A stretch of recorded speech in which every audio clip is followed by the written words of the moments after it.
صلوات پڑھیں بآواز بلند اللہ۔ صلوات پڑھنا عظیم عبادت ہے۔ اس عبادت میں وحدہ لا شریک بھی شریک ہو کے صلوات پڑھتا ہے۔ زحمت کریں بآواز بلند صلوات اللہ۔ اعوذ باللہ من الشیطان الرجیم، بسم اللہ الرحمن الرحیم، صلوات۔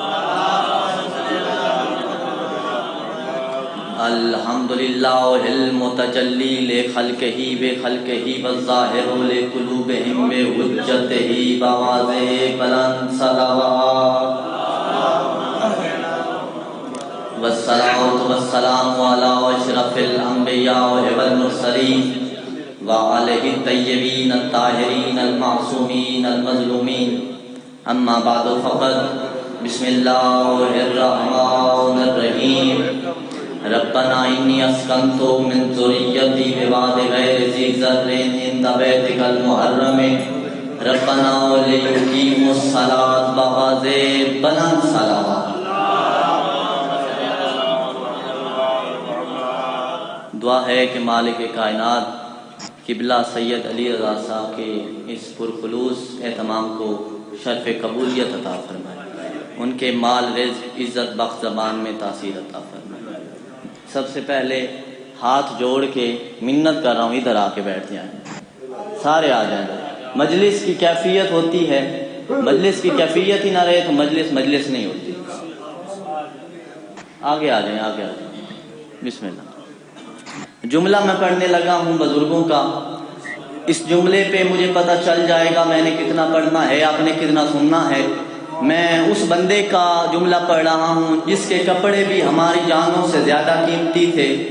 مولانا محمد افضل راکٹ صاحب کہا کرتے تھے سرائکی میں، کتے کو دہی نہیں پچدی حرامین والی نہیں پچدا۔ شاباش، کتے کو دہی نہیں پچتی، حرامی کو علی نہیں پچتا۔ سلامت رہیں۔ سورہ ابراہیم میں یہ آیت میں نے تلاوت کی ہے۔ حضرت ابراہیم علیہ السلام کو اللہ نے دو بیٹے عطا کیے، دونوں سے نسلیں چلی، ایک سے بنی اسماعیل کہلائے، ایک سے بنی اسرائیل کہلائے۔ سورہ ابراہیم میں حضرت ابراہیم علیہ السلام نے آواز دی، ربنا انی اسکنت من ذریتی بواد غیر ذی زرع عند بیتک المحرم، اے ہمارے رب میں اپنی اولاد میں سے بعض کو تیرے عزت والے گھر کے پاس بسا کر جا رہا ہوں۔ اب ترجمہ کرنے والے یہاں ڈنڈی مارتے ہیں۔ حضرت ابراہیم علیہ السلام کو بیوی بچوں نے بیابان میں چھوڑ دیا، چھوڑا نہیں، اسکن تو سکونت دی۔ وجہ کیا ہے، کاز کیا ہے، سبب کیا ہے، علت کیا ہے؟ کہا گیا پڑھو لیقیموا الصلاۃ، تاکہ وہ تیری نماز کو زندہ رکھیں۔ اب نماز ہے پڑھنی، جو کہتے ہیں ہمارے لیے قرآن کافی ہے۔ ذرا قرآن کو سامنے رکھ، قرآن میں اللہ کہتا ہے واسجدوا، سجدہ کرو، آیت دے کر سجدہ کر دو۔ پھر اللہ کہتا ہے ورکعوا، رکوع کرو، آیت دے کر رکوع کر دو۔ پھر اللہ کہتا ہے قم اللیل الا قلیلا، قیام کرو، آیت دے کر قیام کر دو۔ پھر اللہ کہتا ہے فکبروا تکبیرا، آیت دے کر تکبیر کہہ دو، ہو جائے گی نماز۔ اللہ کو یہ نماز تمہارے منہ پہ دے مارے گا تو بھائی فیصلہ تو ہو گیا۔ نماز قرآن کی صورت دیکھ کر نہیں ہوتی، آل محمد کی سیرت دیکھ کر ہوتی ہے۔ یا بہت شکریہ، سلامت رہیں۔ نماز قرآن کی صورت دیکھ کر نہیں ہوتی، آل محمد کی سیرت دیکھ کر ہوتی ہے۔ اللہ قرآن میں کہتا ہے اقیموا الصلاۃ وآتوا الزکاۃ، نماز قائم کرو، زکوٰۃ دو۔ نماز قائم کرو، زکوٰۃ دو۔ نماز ہے انفرادی عبادت، زکوٰۃ ہے اجتماعی عبادت۔ اللہ کہتے ہیں اگر مسلمان ہو نماز بھی پڑھو، زکوٰۃ بھی دو۔ یہ تبلیغی جماعتیں بھی ہر گھر جا کر کہتی ہیں نماز پڑھو زکوٰۃ دو، نماز پڑھو زکوٰۃ دو، نماز پڑھو زکوٰۃ دو۔ تو بھیا پرابلم کھڑی ہو گئی، جب تم نماز پڑھو گے زکوٰۃ نہیں دے پاؤ گے، جب تم زکوٰۃ دو گے نماز نہیں پڑھ پاؤ گے، جب تم زکوٰۃ دو گے نماز نہیں پڑھ پاؤ گے۔ مجھے مجھے نہیں پتا کون بندہ بولے گا کون نہیں بولے گا، رب کعبہ کی قسم مجھے کائنات میں بس ایک ہی ملا جو نماز بھی پڑھ رہا تھا، حالت رکوع میں زکوٰۃ بھی دے رہا تھا۔ بہت شکریہ۔ جو نماز بھی پڑھ رہا تھا، حالت رکوع میں زکوٰۃ بھی دے رہا تھا۔ اچھا بھائی، اقیمو کے مطلب نماز پڑھنے کے نہیں ہیں۔ میں ذکر کشتی یا ذکر کو فضائل کے کنارے پہ چھوڑ دوں گا، مسائل خان بہت بیٹھے ہیں پیچھے۔ اللہ نے کیا کہا؟ اقیموا الصلاۃ وآتوا الزکاۃ۔ اقیمو کے مطلب نماز پڑھنے کے نہیں ہیں۔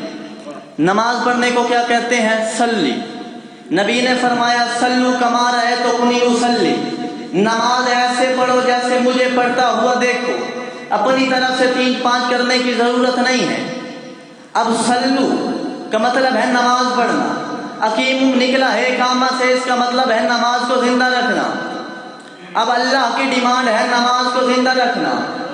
حضرت موسیٰ علیہ السلام فرماتے ہیں سورہ طٰہٰ میں اللہ نے موسیٰ کو کہا ہے اقیموا الصلاۃ بذکری، موسیٰ میری نماز کو زندہ رکھو۔ حضرت عیسیٰ فرماتے ہیں اللہ نے مجھے نماز کی وصیت کی ہے۔ ابراہیم علیہ السلام نے فرمایا میں بیوی بچوں کو بیابان میں بسا کر جا رہا ہوں، کیوں؟ تاکہ وہ تیری نماز کو زندہ رکھے۔ آج کوئی بندہ مجھے دکھا دے اس نے کہا اور تو نے نماز کو زندہ کر دیا، عیسیٰ تو نے نماز کو زندہ کر دیا، موسیٰ تو نے نماز کو زندہ کر دیا، لوط تو نے نماز کو زندہ کر دیا، شیش تو نے نماز کو زندہ کر دیا۔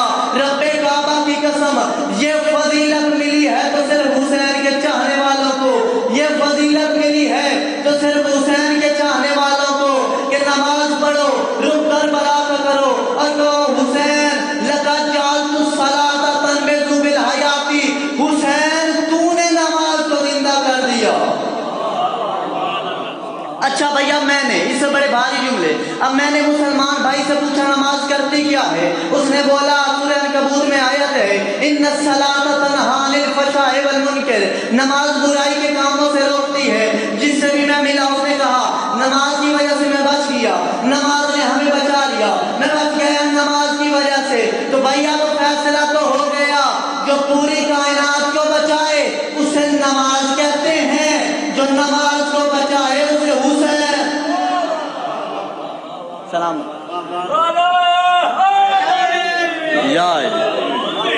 جو پوری کائنات کو بچائے اسے نماز کہتے ہیں، جو نماز کو بچائے اسے حسین کہتے ہیں۔ سرکار ابو طالب کے شان میں فکرے کہنے لگا ہوں۔ آخری سورہ اسرائیل کی آیت پڑھنے لگا ہوں۔ اللہ سورہ اسرائیل میں کہتا ہے وَقَضَىٰ رَبُّكَ أَلَّا تَعْبُدُوا إِلَّا إِيَّاهُ وَبِالْوَالِدَيْنِ إِحْسَانًا إِمَّا يَبْلُغَنَّ عِندَكَ الْكِبَرَ أَحَدُهُمَا أَوْ كِلَاهُمَا فَلَا تَقُل لَّهُمَا أُفٍّ وَلَا تَنْهَرْهُمَا وَقُل لَّهُمَا قَوْلًا كَرِيمًا۔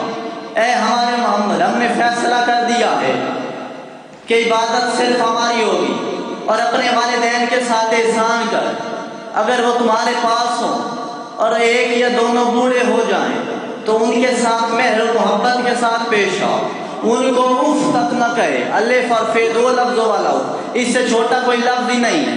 اللہ کہتا ہے اف تک نہ کہے، ان کے ساتھ مہر و محبت کے ساتھ پیش آؤ۔ اب یہ آیت نازل کب ہوئی؟ جب محمد مصطفیٰ کی عمر مبارک 40 سال سے زیادہ کی تھی۔ حضرت محمد مصطفیٰ کے باپ کا سایہ آنے سے پہلے اٹھ گیا، ماں کا سایہ 6 سال کی عمر میں اٹھ گیا، اب 40 سال کی عمر میں اللہ کہتا ہے والدین کے ساتھ احسان کر، اف تک نہ کہے۔ الف اور فے اف 2 لفظ والا ہو۔ اللہ کہتا ہے والدین کو اف تک نہ کہے۔ اب یا تو آیت کا انکار کر دو یا مان لو ابو طالب باپ ہے، محمد بیٹا۔ ابو طالب باپ ہے، محمد بیٹا ہے۔ اللہ نے کہا محمد کو، ابو طالب کو اف تک نہ کہے۔ الف اور فے، اور اللہ کہتا ہے محمد کو ابو طالب کو اف نہ کہے۔ تجھے شرم نہیں آتی ابو طالب کو کافر کہتے ہوئے؟ تجھے شرم نہیں آتی ابو طالب کو کافر کہتے ہوئے؟ اللہ کہتے ہیں محمد کو اف تک نہ کہے. ادھر کہتے ہیں محمد ابو طالب کو اف نہ کہو. اب آؤ سورہ حجرات میں اللہ مومنوں سے کہتا ہے یا ایھا الذین آمنوا لا ترفعوا صوتکم فوق صوت النبی. اے ایمان والو محمد کے سامنے خاموش رہو. محمد کے سامنے خاموش رہو. اپنی آواز کو اس کی آواز سے بلند نہ کرو. ادھر مومنوں کو کہتا ہے محمد کے سامنے خاموش رہو. ادھر ابو طالب کے سامنے محمد کو کہتا ہے خاموش رہو. بھائی اب فیصلہ تو ہو